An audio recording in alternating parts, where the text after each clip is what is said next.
Hi friends, నేను మీ గ్లోరీని. ఈరోజు మనం ఎగ్ క్యాబేజీ కర్రీ చూసుకుందాం. దానివల్ల చాలా ఉపయోగాలు ఉన్నాయి. మన శరీరంకి చాలా అందంగా ఉండాలన్నా క్యాబేజీ తినాలి. తయారు చేసే విధానం: ఒక బాండీలో నూనె వేసుకొని సరిపడినంత ఆయిల్ వేసుకొని ఆయిల్ హీట్ ఎక్కినాక పోపు దినుసులను వేసుకోవాలి.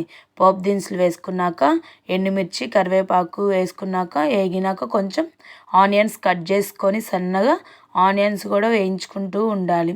అది వేయించుకున్నాక బాగా క్యాబేజీని కూడా కడుక్కొని కొంచెం శుభ్రంగా పక్కకు పెట్టుకుందాం. అంతలోకి ఆనియన్స్ వేగినాక గల్లుప్పుని వేసుకోండి. గల్లుప్పు వేయటం వల్ల చాలా ఆరోగ్యానికి మనకు చాలా మంచిది. నేను సాల్ట్ కోసం కూడా గల్లుప్పునే మిక్సీ వేసుకోవాలి. పసుపు వేసుకున్నాక మనం బాగా వేయించుకుంటూ ఉండాలి. క్యాబేజీని కడిగి పక్కకు పెట్టుకున్నాం కదా, దాన్ని కూడా శుభ్రంగా 2-3 సార్లు కడగాలి. ఎందుకంటే స్మెల్ వస్తుంది కాబట్టి అది వాసన రాకుండా ఉండాలంటే బాగా కలుపుకోవాలి. క్యాబేజీ వేసుకొని కలుపుకొని బాగా కలిసేంత వరకు కలుపుకున్నాక మంచిగా పచ్చివాసన అయిపోయిందాక వేయించుకుంటూ ఉండాలి.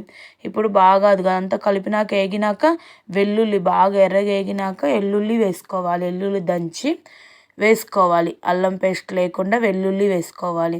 వేసుకున్నాక బాగా ఇలా ఫ్రై అయినాక ఎర్రగా ఫ్రై అయినాక కొంచెం కారం, 2 టేబుల్ స్పూన్ కారం, మీకు రుచికి తగినంత కారం వేసుకోండి. నేనైతే 2 టేబుల్ స్పూన్ కారం వేసుకున్నాను.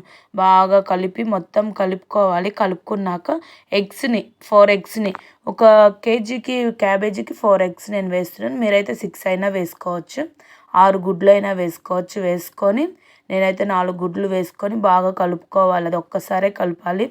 మంచిగా కలిపి ఫ్రై చేసుకున్నాక కొంచెం గరం మసాలా, ఇప్పుడు మనం కొంచెమే గరం మసాలా వేసుకోవాలంటే స్పైనీయా లేదా అని రుచి చూసుకోవాలి. తయారైపోయింది. లైక్ చేయండి, షేర్ చేయండి.